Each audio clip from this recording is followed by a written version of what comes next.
Hello, and welcome to your meditation practice as part of the Open Heart Project. My name is Susan Piver. I'm delighted to be able to sit with you and give you instruction. We're going to sit together today for 10 minutes. We're going to start soon. So get settled, whether you're on a cushion on the floor or in a chair. And if you are in a chair, please sit with your feet flat on the floor. And as you get settled, I want to share with you a little bit more about the Noble Eightfold Path. As you may or may not be aware, in recent weeks, we have been looking at each step of the so-called Noble Eightfold Path, which are the 8 steps that the Buddha outlined for attaining liberation from suffering. So you don't have to go back and get caught up, however. You're welcome to, but there's no need. You can just jump in right here. If you're brand new to the Open Heart Project, or you just haven't listened for a little while, no problem. We can start right here. The first 6 are the following: right view, right intention, right speech, right livelihood, right action, and right effort. The 7th is right mindfulness. And mindfulness, as we all know, is having its moment in the sun, which is fantastic. I hope that moment is very long. And here, mindfulness doesn't mean practicing meditation exactly right.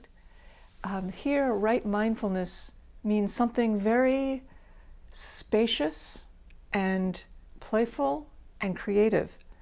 Right mindfulness means being aware, this is how I would say it, not just of what is in the foreground, which in this case perhaps is this person named me who's sitting here talking to you, but also simultaneously what is going on in the background.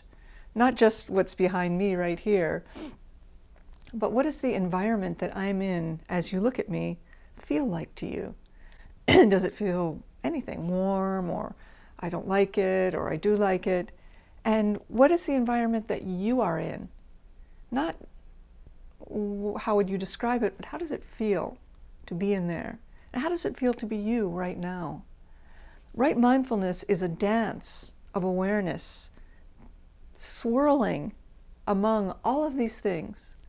And that may at first, or at least it did to me, sound complicated, like I have to pay attention to this and that and this and that, a little overwhelming. But as you practice on the cushion, it becomes very natural to practice off the cushion, this sense of 360 view. Once Chogyam Trungpa Rinpoche, the Tibetan meditation master who brought forth the Shambhala teachings, the lineage I practice in, and they are amazing. Once, and I think I may be paraphrasing a little bit, but I read this. Once he showed his students a picture of a cloud. You know, a picture of outside, there's a cloud in the sky. He showed them the picture of the cloud. And he said, "What is this? What is this a picture of?" And they said, "A cloud?" He said, "This is a picture of the sky." So there's this sense that when you see the cloud, you also sense the sky. And there would be no ability to see the cloud if there weren't a sky. It would just look like a weird white blob. So the background gives rise, in a sense, to the foreground, or at least is inseparable from it. If one wasn't here, the other wouldn't appear in the same way. I hope that doesn't sound too esoteric or weird.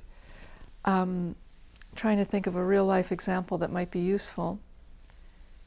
Well, you know, have you ever been able to sense someone's mood without them actually telling you, "I'm in a crappy mood," or "I'm in a great mood"?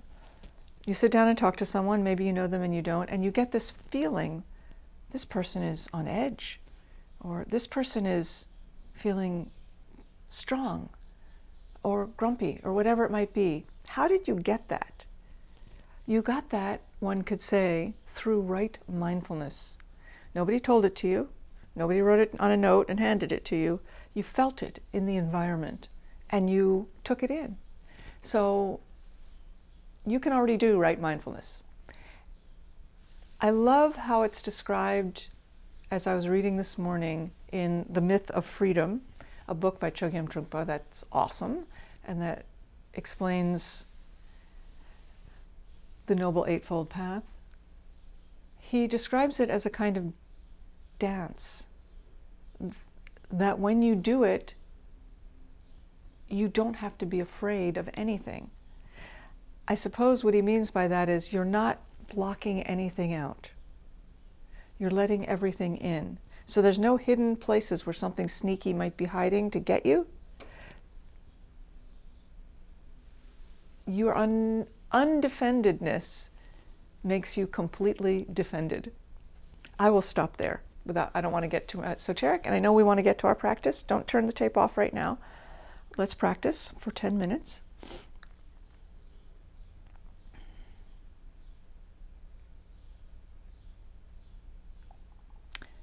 Oopsie.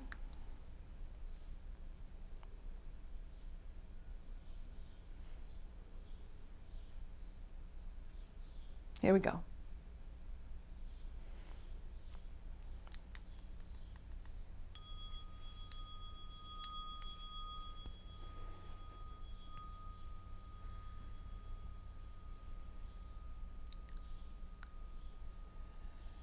Please sit up straight.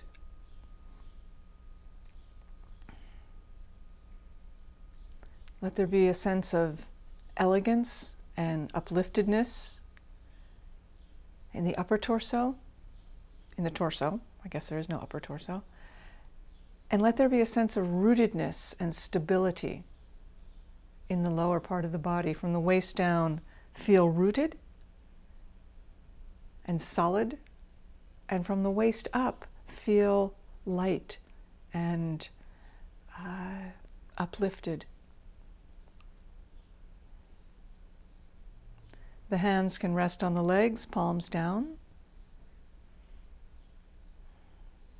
Let the shoulders relax. Let the belly soften. Let the heart soften.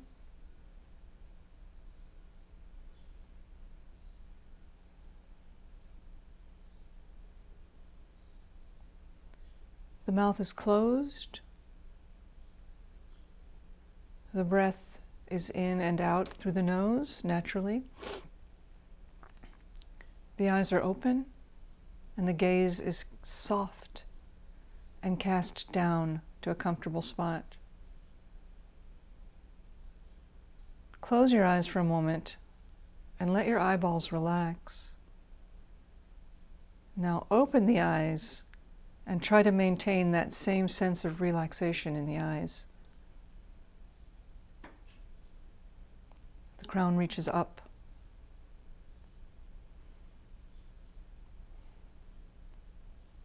Place your attention on your breath. Follow the in-breath in and allow yourself to be carried out on the out-breath. At the end, the next in-breath will just happen. You don't have to try.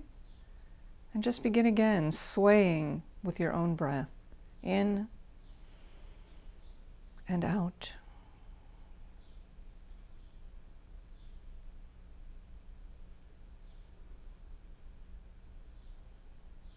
Let your thoughts be whatever they are, it doesn't matter.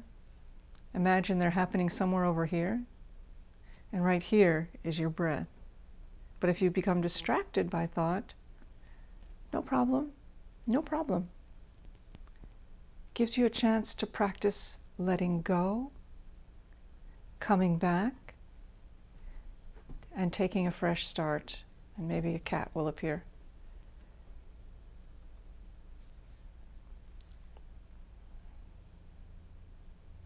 So we'll practice together.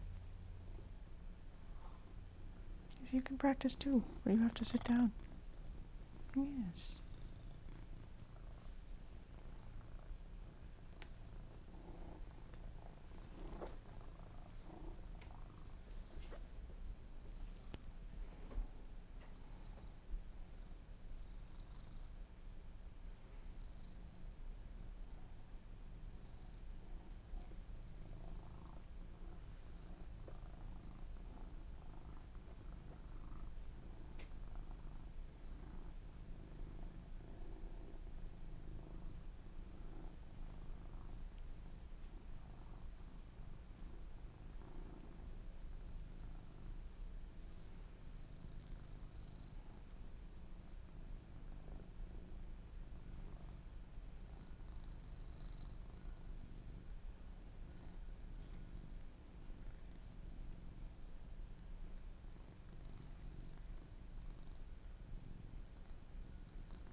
Thank you so much for your practice. Thank you for practicing together. And thank you for practicing with a cat. You can't see him right now. I'll see you next week.